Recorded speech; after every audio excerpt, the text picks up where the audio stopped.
Hello. आज मैं बताने वाली हूँ मेरी चौथी mistake about learning a quality, learning जिसे हिंदी में कहते हैं सीखना एक गुण एक कला के बारे में।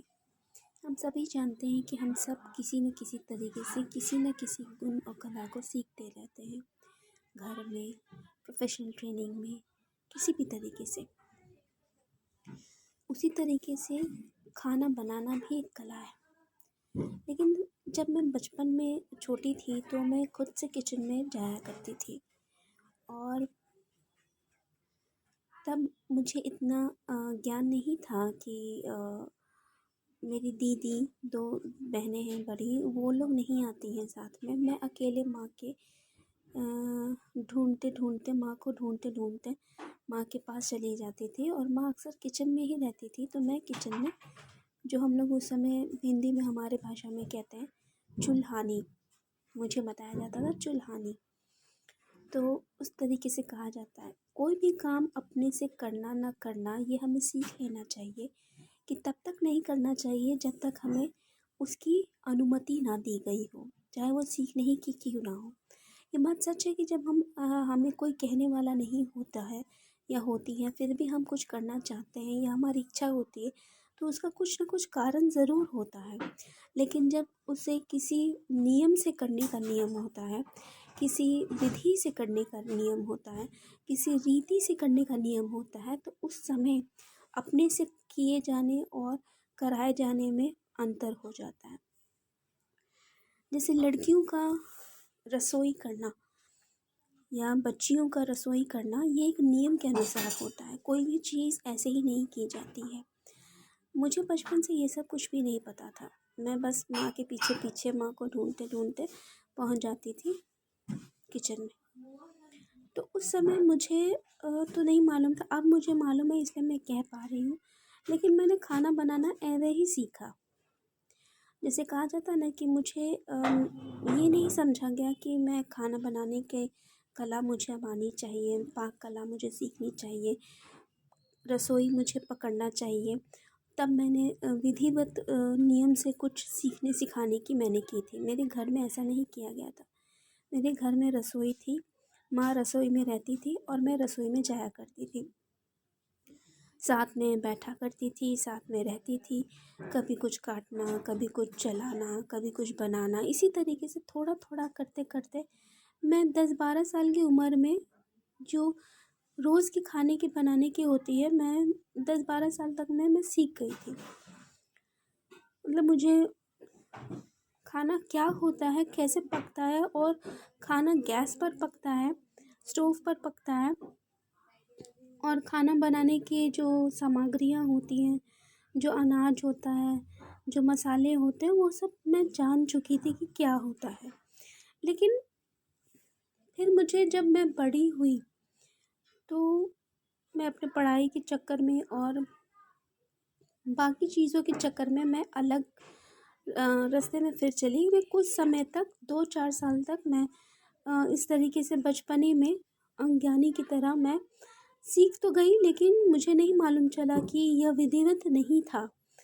तो ये एक बहुत बड़ी लेसन मैं देना चाहती। घर का कोई भी काम, सिर्फ रसोई की बात नहीं कर रही हूँ। मुझे ऐसा लगता था कि माँ एक महिला है, एक औरत है, माँ एक महिला एक औरत है। माँ की जैसे जैसे काम करती है वैसे वैसे मुझे अपने आप इंटरेस्ट आने लगता था। चाहे माँ घर की साज सजावट करे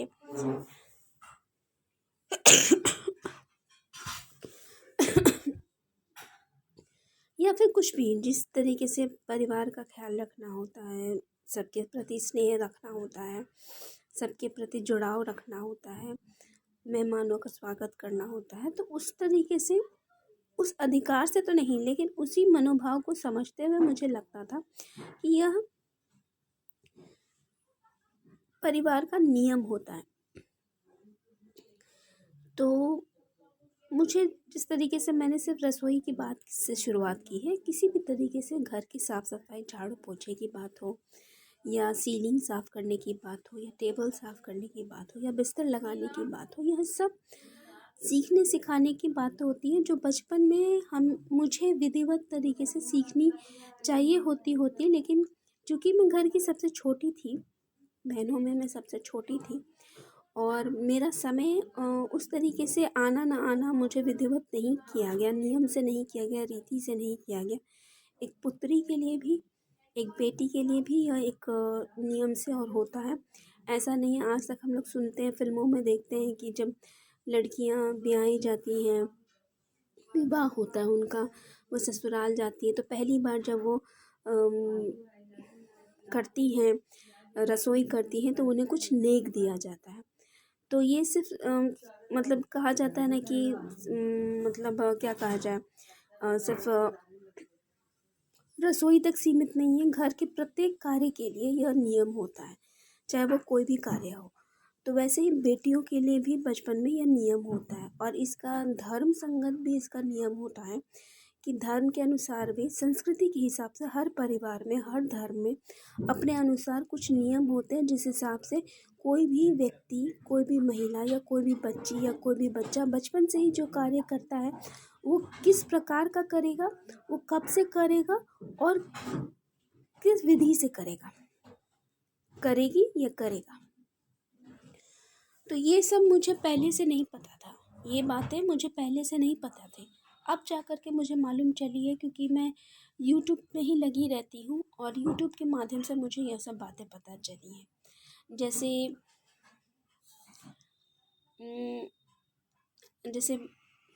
रसोई में, जैसे मैं एक उदाहरण के तौर पे लेती हूँ कि मैं यूट्यूब पर देख रही थी वीडियो, तो बोला गया कि जब तक आपका कोई भी कुछ भी इस तरीके से नहीं है, रसोई सब कोई नहीं कर सकता। रसोई करने के नियम का ओ का नियम होता है, अ का नियम होता है, ए का नियम होता है, किसी भी तरीके से कुछ ना कुछ ऐसा नियम हुआ हुआ रहता है। मतलब का नियम होता है, को का नियम होता है, कुछ ना कुछ इस तरीके से हुआ हुआ रहता है, तभी जा कर के रसोई की जाती है। तो कुछ ना कुछ बचपन में हुआ हुआ रहेगा, तभी आप बचपन में रसोई में कलछी छलना, चकला बेलना, कुछ भी छूने का जो नियम होता है ना, रसोई में भी बहुत प्रकार के होते हैं।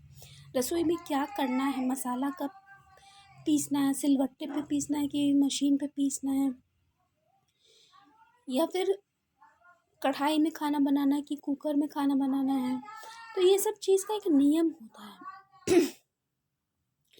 ऐसे ही बिना नियम के कुछ नहीं होता। यह बचपन से मुझे नहीं मालूम था, लेकिन मुझे अब बहुत पहले से, आज से 5-10-15 साल पहले से मुझे मालूम चल गया था कि मैं बचपन से ही क्यों कर सकती थी, क्योंकि मेरे साथ कुछ इस तरीके से विधि विधान, जिस तरीके से भी कहा जाए, कुछ इस तरीके से रीत की गई थी, बाहरी तौर पर स्कूल में ही ऐसे की गई थी, जब मुझे बताया गया था कि अब ये खाना बना सकती है, अब ये खाना बनाएगी। कुछ लड़कों ने इस तरीके से कुछ हरकत की थी। तो उस समय तक मुझे बड़ा अजीब तरीके का लगा था, क्योंकि मैं छोटी सी थी और मैं खाने पीने वाली तो थी, लेकिन रसोई करने वाली नहीं थी। मुझे रसोई करना, मैं 4 क्लास 3 क्लास 2 क्लास के बाद रसोई करना, ये 1 क्लास की घटना है।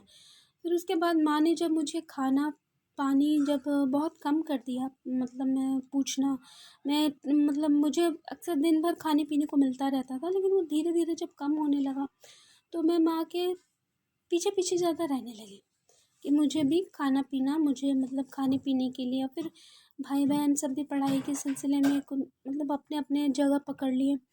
तो पहले ऐसा नहीं होता था, पहले हम लोग भाई बहन सबको मिलजुल करके टीवी देखना या फिर खेलना, सब हम लोग का साथ में बहुत ज़्यादा होता था। फिर धीरे धीरे तो मुझे उतना पढ़ाई में मन नहीं लगता था, मैं थोड़ा कम ही पढ़ती थी। फिर धीरे धीरे मुझे रसोई में बैठ करके शाम के समय में, खासकर स्कूल से आने के बाद, शाम खेलने के आने के बाद, रात के समय में, रात्रि भोजन के समय में मैं ज़रूर बैठ जाती थी, जो नियम के हिसाब से विरुद्ध होता है। सुबह का भोजन, दोपहर का भोजन और रात्रि का भोजन जो होता है वह सब अलग तरीके से होता है। लेकिन मैं बचपन से ही, मेरा कुछ इस तरीके से था भी, बचपन से कुछ ऐसे संस्कार भी थे भाइयों के प्रति या फिर किसी भी अपने दोस्तों में के प्रति, कि मैं ऐसा कर भी पा रही थी, मुझे थोड़ी अनुमति मिली हुई थी, व्यवहार से, संस्कार से कुछ इस तरीके से मिली हुई थी। तो यही मैं कहना चाहती हूँ कि एक बिगेस्ट मिस्टेक जो कहा जाता है कि हम कोई भी कार्य, हमें अगर कोई पूछा नहीं गया तो हम कहते हैं कि हमें तो कुछ कार्य के लिए पूछा ही नहीं गया, हमें तो कुछ आता ही नहीं है, बहुत सारी लड़कियां ऐसी होती हैं जो बहुत कुछ जानती हैं लेकिन कुछ बताती नहीं, कुछ करती नहीं है, या कुछ आता ही नहीं है। बहुत तरीके की लड़कियां होती हैं। ये लड़के भी होते हैं, लड़कों के लिए भी नियम लागू होता है। तो यह सब किसी न किसी रीति रिवाज और नियम से ही किया जाता है। और यही मेरी सबसे बड़ी सीख है। जो आता है, जितना आता है, रसोई में क्या खाने को मिलेगा, क्या बनाने को मिलेगा, यह सब एक विधि विधान और रीति रिवाज से ही होती है। तो कुछ भी ऐसा नहीं होता है, हम जाने ना जाने हमारे साथ जो भी किया जा रहा है, जैसा भी हो रहा है, इसी विधान से ही हो रहा है। तो ये एक बहुत बड़ी सीख है जो मैं नहीं समझ पाई कि मैं ऐसी क्यों हूँ।